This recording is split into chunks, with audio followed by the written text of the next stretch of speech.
Today we are going to be touching upon ये जो जो रिटायर होने वाले हैं उनको कैसे टारगेट करना है, उसके बारे में हम आज बात करेंगे। और ऐसा क्यों हम आपको चाहते हैं कि आप इस सेगमेंट को देखें, क्योंकि ये जो क्या सेगमेंट है इनके पास बहुत सारा पैसा होता है। तो रिटायर होते हैं तो इनको पैसे मिलते हैं, तो इनके पास पैसे होते हैं, इनको जो है एडवाइस चाहिए होती है। और आपके बिजनेस पॉइंट ऑफ व्यू से भी ये बहुत ही अच्छा एक सेगमेंट है जो आपको टारगेट करना चाहिए। हमारे गोल्ड मेंबर्स में एक सदस्य हैं, उनका 250 करोड़ का एम है, और वो सिर्फ जो है रिटायरीज को टारगेट करते हैं। जो रिटायर होने वाले हैं उनको 6 महीने पहले से टारगेट करना शुरू करते हैं, एजुकेट करते हैं, एम्पावर करते हैं, और लास्ट 4-5 सालों में ही उन्होंने 250 करोड़ का बिजनेस किया है। तो एक बहुत ही अच्छा सेगमेंट है जिसको आपको इग्नोर नहीं करना चाहिए। उस पे आपको अपना जो है प्लानिंग करना चाहिए, और आप देखेंगे कि आपको काफी अच्छा रिजल्ट वहां पे मिल सकता है। तो मेरा आपको एडवाइस होगा कि please keep this segment in mind and target it. कैसे टारगेट करना है, क्या स्ट्रेटजी अपनानी है, वो मैं आज आपके साथ डिस्कस करूंगा। And I hope this is going to give you a very good insights as how you are going to be tackling with them। ठीक है। तो जो भी आप जो जब आप एक रिटायरीज को टारगेट करना है तो कहाँ से आपको इनके बारे में पता चलेगा, लीड कैसे जनरेट होगी, पहले उसके बारे में बात करते हैं। सो जो लीड जनरेशन का प्रोसेस है दोस्तों, वो काफी ऑर्गेनिक है। ऑर्गेनिक इन सेंस, या तो आपके जान पहचान में कोई हो जो इस सेगमेंट में काम करता हो, है ना। इस सेगमेंट का मतलब है जो रिटायर होने के आसपास हो, या वो लेट 50s में हो और वो वर्किंग हो। जो सबसे अच्छा लुक्रेटिव सेगमेंट है वो है पीएसयूज एम्प्लॉयज का। तो अगर आपका कोई कनेक्शन है जो पीएसयूज में काम करता है, वो बैंक्स हो सकते हैं, वो कंपनीज हो सकती हैं, पब्लिक सेक्टर कंपनीज हो सकती हैं, तो वहाँ के जो एम्प्लॉयज हैं काफ़ी डिसिप्लिन्ड हैं।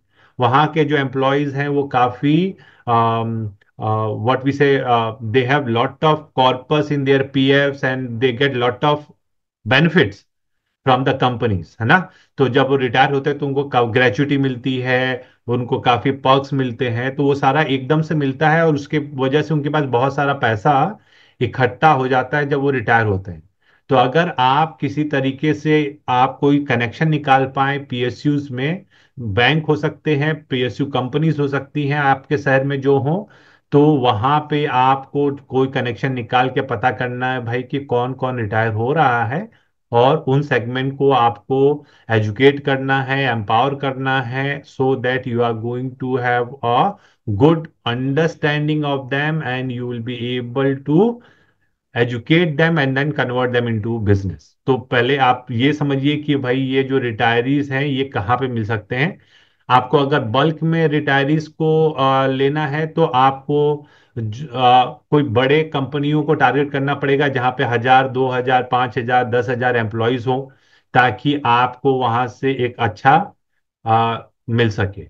और अगर आपके पास ऐसा कोई पर्सनल कनेक्शन निकल के नहीं आ रहा है, तो मेरा आपको सजेशन होगा कि आप उनके एचआर मैनेजर्स को कांटेक्ट करें, उस वहां पे जो बैठते हैं उनसे आप कांटेक्ट करके उनको एजुकेट करें कि भाई हम ऐसा कुछ करना चाहते हैं, आपके जो रिटायर होने वाले हैं उनको हम समझाना चाहते हैं, उनको बताना चाहते हैं कि कैसे अपनी पोस्ट रिटायरमेंट लाइफ को प्लान करें। और इस तरीके से भी आप जो है लीड जनरेट कर सकते हैं। ऐसा कुछ आइडियाज मैंने आपको दिए, बाकी आप अपने एंड से भी एक्सप्लोर कर सकते हैं। So once you are clear कि कैसे आप लीड जनरेट करेंगे, अभी आपको समझना है कि जब आपके पास ऐसे क्लाइंट आएंगे तो उनसे क्या बातें करनी है, उनका क्या माइंडसेट है, उनकी क्या रिक्वायरमेंट है। अगर आप उसको समझ पाएंगे तो आप उनको बेटर तरीके से टैकल कर पाएंगे, उनके ऑब्जेक्शंस को हैंडल कर पाएंगे, और उनको अपने कस्टमर्स में कन्वर्ट कर पाएंगे। तो जो सबसे इंपॉर्टेंट चीज है जो मुझे लगता है कि आप जब इन सेगमेंट के जो रिटायर होने वाले हैं, जो रिटायर हो चुके हैं, जब आप इनसे बात करें तो जो सबसे इंपॉर्टेंट एजेंडा होता है वो होता है कैपिटल प्रोटेक्शन का। क्योंकि उनको पता है भाई आने वाले समय में मेरी कोई इनकम नहीं होने वाली। तो जो भी इन्वेस्टमेंट है, जो भी उनके पैसे हैं, इसमें ज्यादा वॉलेटिलिटी ना आए, ज्यादा रिस्क ना हो, क्यों, और वो नहीं चाहते कि उनका जो पैसा है वो किसी ऐसी जगह पे लगे जहां पे 10%, 20%, 50% का डाउनफॉल है। दूसरा जो है उनका माइंडसेट होता है कि भाई इसमें से मेरे को कंसिस्टेंट कैश फ्लो निकल के आए। कैश फ्लो निकलने का मतलब है कि भाई रेगुलर इनकम उनको चाहिए, क्योंकि अभी तक उनको सैलरी मिलती थी जहां से उनकी जरूरतें पूरी होती थी, लेकिन उनके पास जो एसेट है उसमें से वो एक रेगुलर इनकम जो निकाल सके, एक प्रेडिक्टेबल इनकम निकाल सके, इस पे ध्यान देने की जरूरत है। तो जब आप उनसे बात करते हैं तो इस चीज का भी ध्यान रखें कि आपको उनका कैपिटल प्रिजर्व करना है, एज वेल एज साथ साथ उनको एक रेगुलर इनकम का ऑप्शन भी देना है। जो तीसरी बात आपको समझनी है वो ये कि क्योंकि उनको एक कॉर्पस मिलता है और वहां से उनको रेगुलर इनकम चाहिए, तो वहां पे आपको टैक्स एफिशिएंसी का भी काफी ध्यान रखना है। क्योंकि सबसे आसान तरीका क्या है रेगुलर इनकम जनरेट करने का? पूरा पैसा उठा के आप बैंक एफडी में डाल दें, वहां से आपको रेगुलर इनकम जनरेट होगी। लेकिन क्या वो टैक्स एफिशिएंट होगा? आंसर शायद नो हो, क्योंकि जो भी इनकम वहां से जनरेट होता है आपको वहां पे टीडीएस रहता है, और वहां पे जो है आपको अपने इंटरेस्ट इनकम पे टैक्स भी देना पड़ता है। तो आपको ये ध्यान में रखना है कि टैक्स एफिशिएंसी जो तीसरी चीज है वो भी आपको टैकल करना है, कि भाई आपका कस्टमर को सिर्फ पैसे ना मिले, वो पोस्ट टैक्स पैसे जो है वो ज्यादा से ज्यादा मिल पाए, उनको टैक्स एफिशिएंसी ज्यादा मिले, ताकि आपका कस्टमर जो है अपने पैसे को इंजॉय कर पाए। जो अगला चीज है जो आपको ध्यान में रखना है कि जब भी आप उनके रिक्वायरमेंट को समझ रहे हैं, तो क्योंकि वो अपने फैग एंड में है, इफ आई में से, तो अब जब वो ऐसे एज में पहुंच जाते हैं जहां पे उनको काफी कंटीजेंसी मनी कोई जरूरत होती है। कोई मेडिकल इमरजेंसी आ गई, कोई बीमार पड़ गया, या कोई टूर करना है, तो आपको उनका इमरजेंसी फंड का कॉर्पस एक अच्छा सा बना के रखना है जिसमें लिक्विडिटी बहुत ज्यादा हो। ऐसा ना हो कि उनको कल पैसे की जरूरत हो और फिर आप कहें कि भाई ये इसमें लॉक इन है, या 4 दिन बाद पैसे आएंगे, या 5 दिन बाद पैसे आएंगे। ऐसी जगह पे आप पैसे पार्क ना करें, कोई ऐसे जगह इन्वेस्टमेंट ना कराएं जहां पे लिक्विडिटी का इशू हो। तो एक आप अच्छा खासा कॉर्पस जो है आपको उनके इमरजेंसी पॉइंट ऑफ व्यू से रखना पड़ेगा। जनरली जो वर्किंग होते हैं हम उनको कहते हैं कि भाई 3 से 6 महीने का आपका जो एक्सपेंस है वो आप इमरजेंसी फंड में रखो। लेकिन मेरा आपको सजेशन होगा कि जब आप रिटायरीज के लिए इमरजेंसी फंड का प्लानिंग कर रहे हैं, तो वो एटलीस्ट आप उनका 5 से 10% का जो कॉर्पस है वो इमरजेंसी के रूप में रखें, ताकि उनको अनएक्सपेक्टेड कभी भी पैसे की जरूरत हो तो आप वहां से उनको प्रोवाइड कर पाएं। और लिक्विडिटी वहां पे बहुत ज्यादा होनी चाहिए। ठीक है। तो ये 3 4 पॉइंट का अगर आप ध्यान में रखेंगे दोस्तों, तो मुझे लगता है कि आप जो है अपने कस्टमर को एक होलिस्टिक सॉल्यूशन दे पाएंगे। मोस्ट इंपॉर्टेंटली आप उनके डाउट्स को परफेक्टली हैंडल कर पाएंगे और उनको सेटिस्फाई कर पाएंगे कि आप ही उनके लिए एक सही सॉल्यूशन दे सकते हैं। ठीक है। तो आप इन चारों चीजों का ध्यान रखें। पहला जो मैंने आपको बताया कि कैपिटल प्रोटेक्शन इंपॉर्टेंट है। दूसरा जो है एक कंसिस्टेंट कैश फ्लो बना के देने की जरूरत है। तीसरा टैक्स एफिशिएंट होना चाहिए। और चौथा जो है आप एक इमरजेंसी फंड भी जरूर क्रिएट करें, जो नॉर्मल इमरजेंसी फंड से ज्यादा होना चाहिए। ठीक है। तो जब इन चारों चीजों को आप समझ पाएंगे और इसके हिसाब से आप एक सॉल्यूशन क्रिएट करेंगे, तो मुझे लगता है कि आप अपने कस्टमर को एक रियलिस्टिक सॉल्यूशन दे पाएंगे। ठीक है। तो जब आप इन चारों चीजों पैरामीटर्स को ध्यान में रखकर सॉल्यूशन बनाएंगे दोस्तों, तो अब बात करते हैं कि कैसे इन चारों चीजों का ध्यान में रखते हुए सॉल्यूशन बनाना है। तो जो सबसे पहला चीज आपको ध्यान में रखना है वो क्या है दोस्तों, कि आप अपने कस्टमर के कैपिटल में कम से कम वॉलेटिलिटी लेके आए। तो कम से कम वॉलेटिलिटी कैसे आएगी दोस्तों? अगर आप अपने कस्टमर का जो एसेट एलोकेशन है वो सही से करेंगे, तो मुझे लगता है कि आप उनके पोर्टफोलियो में जो रिस्क है उसको काफी हद तक कम कर पाएंगे। और जैसे हम आपको हमेशा समझाते रहते हैं अपने वीकली सेशंस में, जब भी आप रिटायरीज का एसेट एलोकेशन करें तो हमेशा कंजर्वेटिव करें। कभी भी मॉडरेट या एग्रेसिव में ना जाएं, कस्टमर कितना भी चाहे कि भाई मेरे को ज्यादा रिटर्न जनरेट करना है। जब हम कंजर्वेटिव एसेट एलोकेशन की बात करते हैं तो हम क्या कह रहे हैं? हम कह रहे हैं कभी भी 25 से 30% से ज्यादा आप इक्विटी ना दें, है ना। आप डेट में, आप गोल्ड में ज्यादा पैसा रखें। आजकल अगर आप रेगुलर कैश फ्लो देख रहे हैं तो रियल एस्टेट में जो REITs और NVITs आते हैं उसमें भी आपको रेगुलर कैश फ्लो देने का ऑप्शन मिलता है। तो ऐसे एवेन्यूज को आप एक्सप्लोर करें, ऐसे एवेन्यूज में आप इन्वेस्टमेंट करने का सजेस्ट करें जहां पे आपको प्रेडिक्टेबिलिटी ऑफ कैश फ्लो बन के आए। तो इक्विटी को अगर आप जितना कम पोर्शन में रखेंगे उतना ही आपके लिए अच्छा है और आपके कस्टमर के लिए अच्छा है, क्योंकि वहां पे आपको जो है वॉलेटिलिटी कम देखने को मिलेगी। ठीक है। मोस्ट ऑफ द टाइम जो हमने देखा है वो ये देखा है दोस्तों कि हम जो एसेट एलोकेशन बनाते हैं वो रिटर्न पॉइंट ऑफ व्यू से बनाते हैं कि भाई मैं कस्टमर को 12% 15% रिटर्न बना के दूं। लेकिन आपको ये ध्यान में रखना है कि रिटायरीज के साथ जो आप पोर्टफोलियो मिक्स बनाएंगे या एसेट एलोकेशन करेंगे वहां पे रिटर्न से ज्यादा प्रेडिक्टेबिलिटी इंपॉर्टेंट है और कैपिटल प्रिजर्वेशन इंपॉर्टेंट है, क्योंकि उनको जो कैश की जरूरत है वो 12-15% रिटर्न से जनरेट करने की जरूरत नहीं है। 6% का भी कैश फ्लो उनके लिए मोर देन सफिशिएंट होगा, क्योंकि उनके पास एक सफिशिएंट कॉर्पस होता है ना। तो अगर आप कॉर्पस के हिसाब से उनकी प्लानिंग करेंगे तो मुझे लगता है कि आपको ज्यादा रिस्क लेने की जरूरत नहीं पड़ेगी। और जब भी आप कैश फ्लो को इस तरह से प्लान करेंगे तो आप उनको एक अच्छा सॉल्यूशन दे पाएंगे। तो जैसे मैंने आपको बोला, सबसे पहला जो ध्यान रखना है वो है कि आप उनका एसेट एलोकेशन कैसा कर रहे हैं और उसके हिसाब से आप उनकी प्लानिंग करें। जो दूसरी चीज आपको ध्यान में रखनी है दोस्तों वो ये कि आप सिर्फ एसेट्स को ना देखें क्लाइंट की, उनकी लायबिलिटीज को भी ध्यान में रखें। मोस्ट ऑफ द टाइम क्या होता है कि हम उनके जो भी उनका रिटायरमेंट फंड आ रहा है या उनका जो भी एकोमुलेशन है उसके हिसाब से उनकी प्लानिंग शुरू करते हैं, लेकिन हम भूल जाते हैं कि उनकी लायबिलिटीज क्या है। बहुत सारे आपको रिटायरीज मिलेंगे जिनकी पोस्ट रिटायरमेंट भी काफी लाइबिलिटीज होती है। फॉर एग्जांपल, उनका जो सेकंड हाफ है वो वर्किंग नहीं होता, वो काफी टाइम तक उनके बाद भी सरवाइव कर सकते हैं, तो आपको उनके लिए भी प्लानिंग करनी पड़ती है। बहुत सारे रिटायरीज होते हैं जिनके बच्चे अभी सेटल नहीं हुए हैं या उनकी शादी करानी अभी बाकी है, तो आपको उनकी रिक्वायरमेंट के लिए भी प्लान करना पड़ता है। तो कहने का मतलब है जब आप उनकी पोस्ट रिटायरमेंट के प्लानिंग कर रहे हैं तो आप जो है इन सारी चीजों का भी ध्यान रखें ताकि आप एक होलिस्टिक सॉल्यूशन उनको प्रोवाइड कर सकें।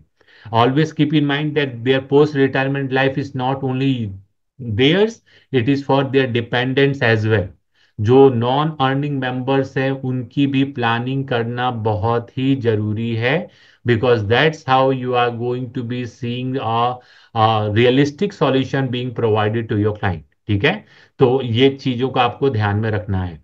जब आप उनके एसेट एलोकेशन को सही से प्लान करेंगे और उनकी लायबिलिटीज को भी सही से समझ पाएंगे तो आप उनके कैश फ्लो को सही से प्लान आउट कर सकते हैं। जब आप ये समझ गए तो अब चलिए बात करते हैं कि भाई कस्टमर को कौन से स्कीम्स में निवेश कराएं ताकि हम अपने कस्टमर को एक जो है होलिस्टिक सॉल्यूशन दे पाएं। तो अगर आप इक्विटी साइड की बात करें तो मेरा आपको सजेशन होगा आप वो फंड्स लें जहां पे आपको इक्विटी टैक्सेशन मिले।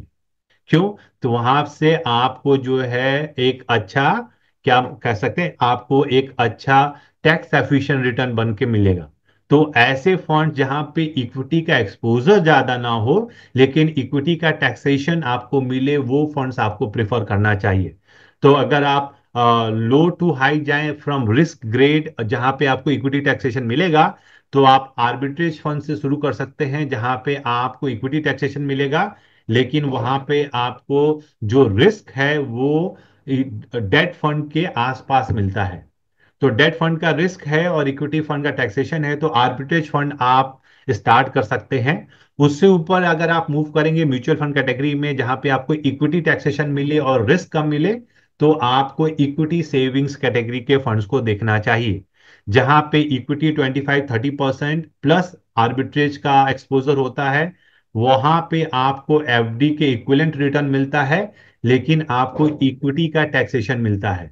तो होगा क्या, आपके कस्टमर को अगर एफडी का ही रिटर्न आ रहा है लेकिन यहाँ पे टैक्स कम देना पड़ रहा है। तो पोस्ट टैक्स रिटर्न जो है इक्विटी सेविंग फंड में आपको ज्यादा मिल जाता है।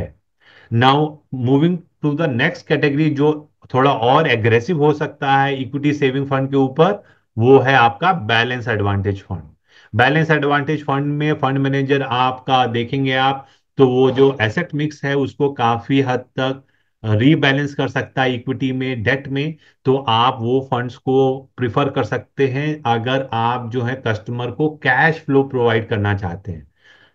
जो भी बैलेंस एडवांटेज कैटेगरी के फंड्स हैं अगर आप उनको देखें, तो वो मंथली बेसिस पे डिविडेंड्स प्रोवाइड करते हैं।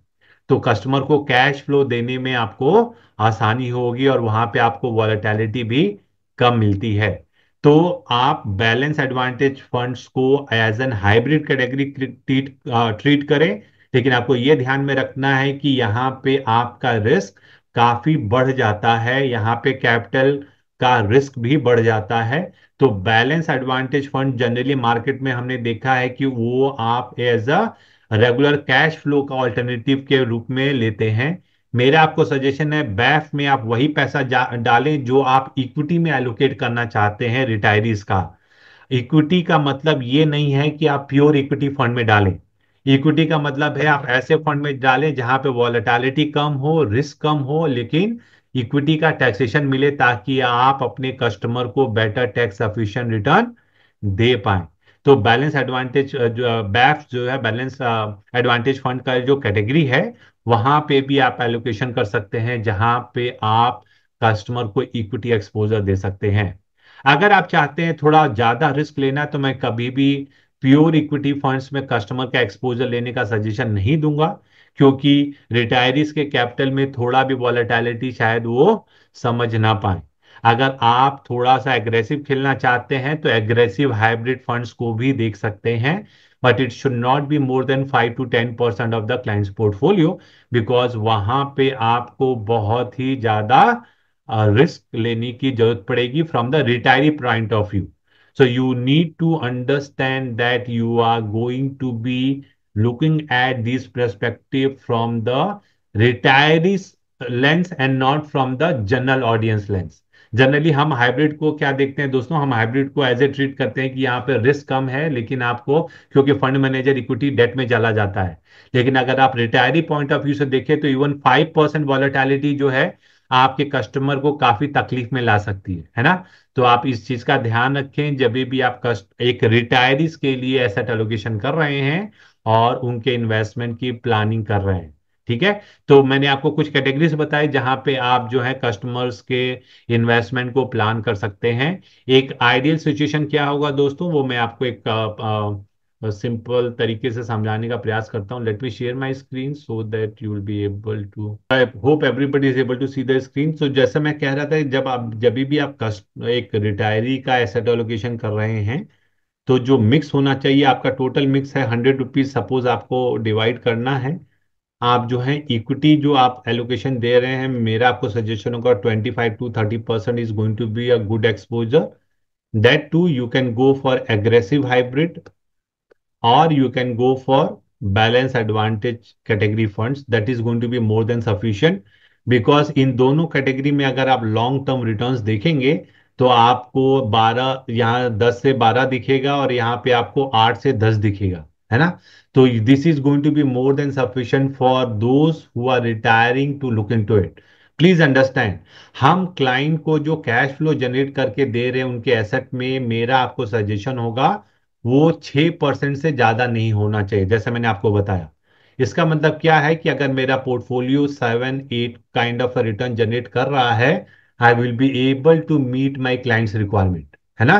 तो आपको कस्टमर के पोर्टफोलियो में बहुत ज्यादा एग्रेसिव अप्रोच लेने की जरूरत नहीं है। अगर आप वैल्यू रिसर्च पे जाइए और अगर आप वहां पे कैटेगरी का रिटर्न देखेंगे तो आपको पता चलेगा कि हर कैटेगरी में आपको किस तरीके का रिटर्न देखने को मिल रहा है। Late me share my screen so that आपको थोड़ा आइडिया लगे क्या मैं कहना चाह रहा हूँ। तो अगर आप यहाँ पे देखें वैल्यू सर्च के वेबसाइट पे, let me go back here, let me minimize this.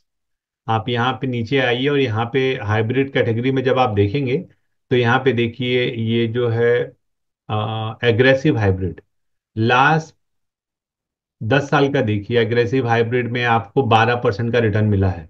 आप बैलेंस एडवांटेज कैटेगरी का देखिए, कहाँ है, डायनेमिक एसेट एलोकेशन फंड 9.75। तो दोनों में आपको 9 से ऊपर 10 11 मिल रहा है on average. What I I would like to make you understand is, आपको 10 से 12% का बीच का रेंज का रिटर्न मिलेगा। ये कैटेगरी एवरेज है। अगर आप अच्छे फंड्स को सेलेक्ट करें तो 10 से 12 आपको दोनों में लॉन्ग टर्म बेसिस पे बन रहा है। तो दोनों is going to help you in your equity asset allocation. So एक बार आपका इक्विटी हो गया तो फिर आप जो है डेट में, जो डेट का एलोकेशन होना चाहिए वो प्रिफरेबली मेरे हिसाब से 40 to 50% होना चाहिए। Now how you are going to make this as more tax efficient, that you call you need to take. इसको कैसे मोर टैक्स एफिशिएंट बना सकते हैं वो आपको समझना है, और उसके हिसाब से आपको प्लान करना है। सिर्फ डेट एलोकेशन आप म्यूचुअल फंड पर्सपेक्टिव से ना लें। जनरली जब हम डेट की बात करते हैं as a mutual fund distributor, हम हमेशा जो है डेट म्यूचुअल फंड्स को ही लेते हैं। लेकिन अभी और भी बहुत सारे ऑप्शंस हैं, जो पोस्ट ऑफिस के ऑप्शंस हैं, आप उसको भी एक्सप्लोर करें। जो हमने आपको बताया, जो बॉन्ड्स के जो ऑप्शंस हैं आप उसको भी एक्सप्लोर कर सकते हैं, जहां पे आपको जो है एक रेगुलर कैश फ्लो देखने का ऑप्शन मिलता है, और वो टैक्स एफिशिएंट भी होता है। हमने आपको बताया बॉन्ड्स के लिए, अगर आपको नहीं पता है या आप इसके बारे में और ज्यादा जानना चाहते हैं तो हमने यूट्यूब पे एक वीडियो डाला है जिसका टॉपिक है why mutual fund distributor should sell bonds. तो आप उसको जरूर देखें, और बॉन्ड्स को भी आप क्लाइंट को दे सकते हैं जहां पे आप एक प्रेडिक्टेबल कैश फ्लो जनरेट कर पाएंगे। तो ये आपका डेट एलोकेशन हो गया। Then you should not forget to allocate something to gold, which should ideally be 5 to 10%, which is going to help you. अगर आप प्रेडिक्टेबल कैश फ्लो जनरेट करना चाहते हैं तो जैसे मैंने आपको बताया, REITs और NVITs are going to also be a good options. अगर आपको इसके बारे में नहीं पता है तो हमने अपने कोर्सेज में आपको काफी डिटेल में बता रखा है।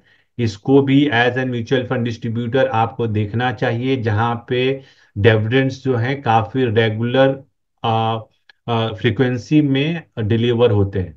तो ये कितने हो गए आपके दोस्तों, अगर आप हाई एंड पे लें 50 80 90 and 10%, you can have 5% here, and then the rest 5% as I told you should be cash और कैश इक्विवेलेंट, जो आप अपने हिसाब से प्लान कर सकते हैं। ठीक है।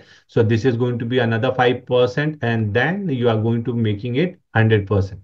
तो अगर आप मेरा सजेशन लेना चाहें तो this can be a good way to start for your clients portfolio asset allocation for those who are going to retire or who has already retired and want to have a good this thing, good cash flow. अब इसका cash flow कैसे बनाएंगे उसको एक बार समझते हैं।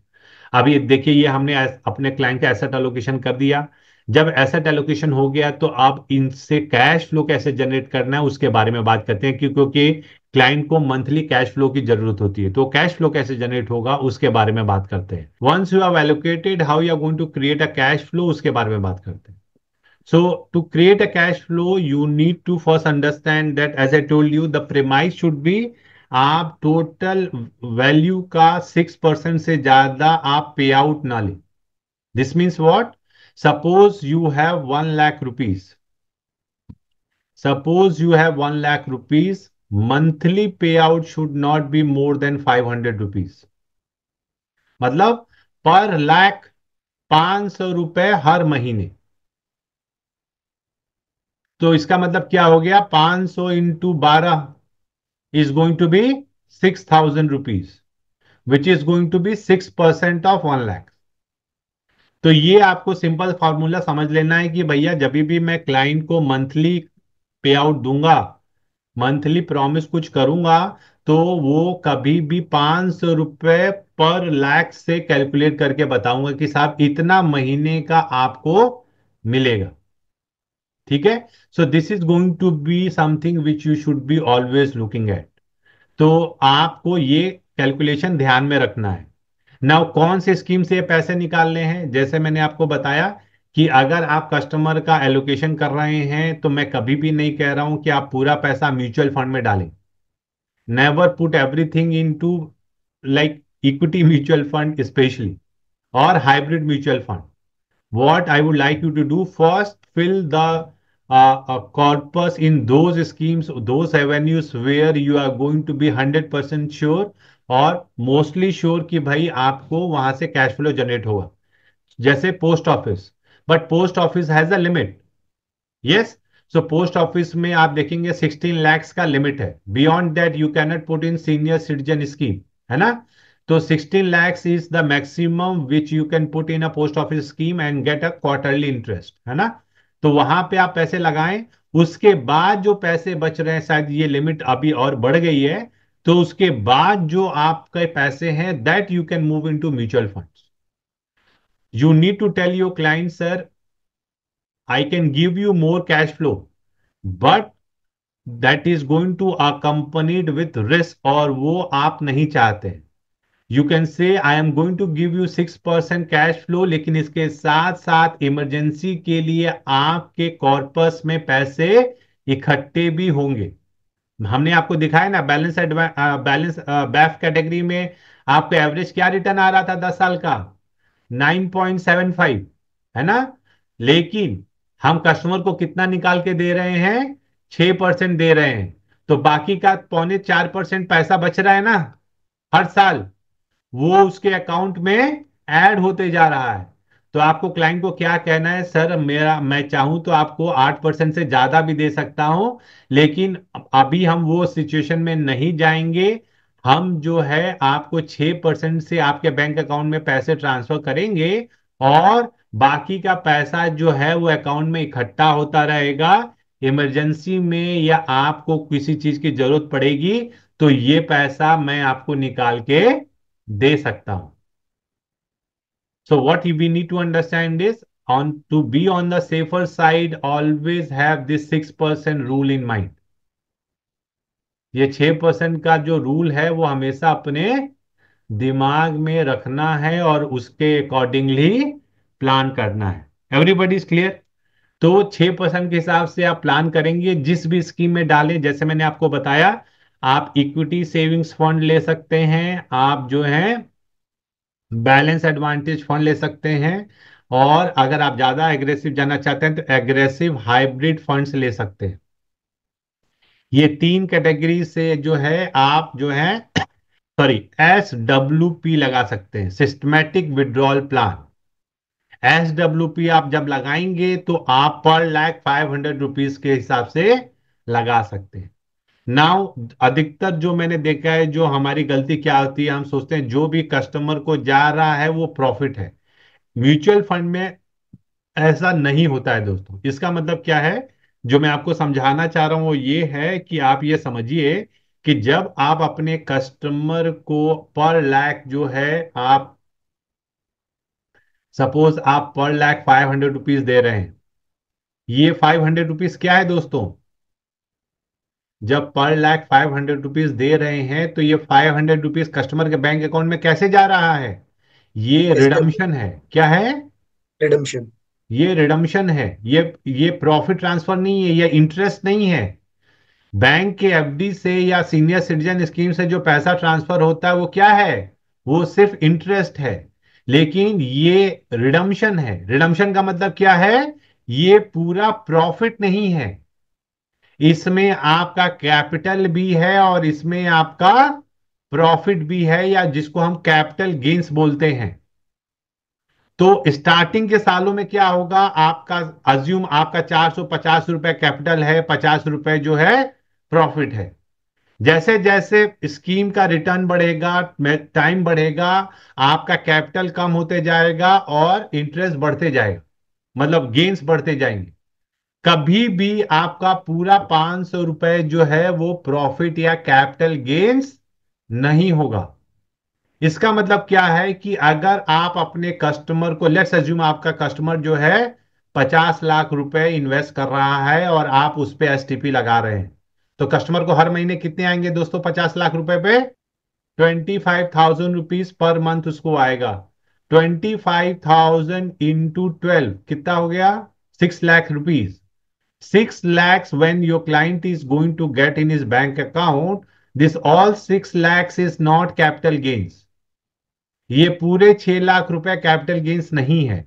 कितना capital gain है ये आपको कैपिटल गेन्स का जो स्टेटमेंट हमने बताया था कैसे डाउनलोड करते हैं, वो कैपिटल गेन्स का स्टेटमेंट जब आप डाउनलोड करेंगे तो आपको पता लगेगा। Most likely it is going to be split 60-40 और 70-30 काइंड ऑफ अ थिंग। तो आपका जो टैक्स बनता है वो सिर्फ गेन्स पे बनता है। अज्यूम वो 40% गेन है या 30% गेन है, then also it is going to be much more tax efficient. कभी भी कस्टमर को सपोज बैलेंस एडवांटेज फंड ले रहे हैं या इक्विटी सेविंग फंड ले रहे हैं जहां पे आपको मंथली डिविडेंड्स आते हैं, जिसको हम IDCW बोलते हैं, आप डिविडेंड ऑप्शन ना लें। हमेशा आप STP के थ्रू कस्टमर को पैसा ट्रांसफर करें। क्यों? क्योंकि जब भी आप डिविडेंड के थ्रू पैसा कस्टमर को देते हैं उनके बैंक अकाउंट में, सारा डिविडेंड जो है अब इनकम में जुड़ जाता है और उसको अपने इनकम स्लैब के हिसाब से टैक्स देना पड़ता है। और यहां पे आपको प्रिडिक्टेबिलिटी भी नहीं होती है। क्या नहीं होती है? आपको श्योरिटी भी नहीं है कि फंड मैनेजर हर महीने डिविडेंड देगा। मार्केट गिर गया तो हो सकता है डिविडेंड ना दे। लेकिन जब आप SWP लगाएंगे तो हर महीने पैसे कस्टमर के अकाउंट में जाएंगे जो हमारा कस्टमर चाहता है। तो ये दो चीजें हैं जिसकी वजह से हमेशा आपको SWP ऑप्शन यूज करना चाहिए, जिससे आप अपने क्लाइंट को एक प्रिडिक्टेबल कैश फ्लो दे पाए। सबको ये बात समझ में आ रही है? तो आप जब अपने क्लाइंट का इन्वेस्टमेंट जर्नी प्लान करेंगे तो इस तरीके से आप जो है उनके पैसे को पार्क करके SWP लगा सकते हैं। अगेन, जो SWP आप लगा रहे हैं या जो कैश फ्लो कस्टमर को जा रहा है वो पूरे एसेट पे जा रहा है, क्योंकि आप पूरे एसेट की प्लानिंग कर रहे हैं। तो आप 6% की जगह हो सकता है आपको 5% करना पड़े, क्योंकि आपको सीनियर सिटीजन में ज्यादा कैश आ रहा है, या आप कहीं और लगा रहे हैं, बॉन्ड्स में लगा रहे हैं, वहां पे आपको ज्यादा कैश आ रहा है या कम कैश आ रहा है। तो आपका जो पूरा 100 रुपए है उस पे आप 6% कैलकुलेट करेंगे, ना कि म्यूचुअल फंड इन्वेस्टमेंट पे 6% कैलकुलेट करेंगे। 100 रुपए जो उसने आपको दिए हैं उस पे 6% जनरेट करना है, ना कि म्यूचुअल फंड में जो निवेश है उस पे 6% कैलकुलेट करना है। ये आपको ध्यान में रखना है, क्योंकि this is going to be important piece for you to understand and plan.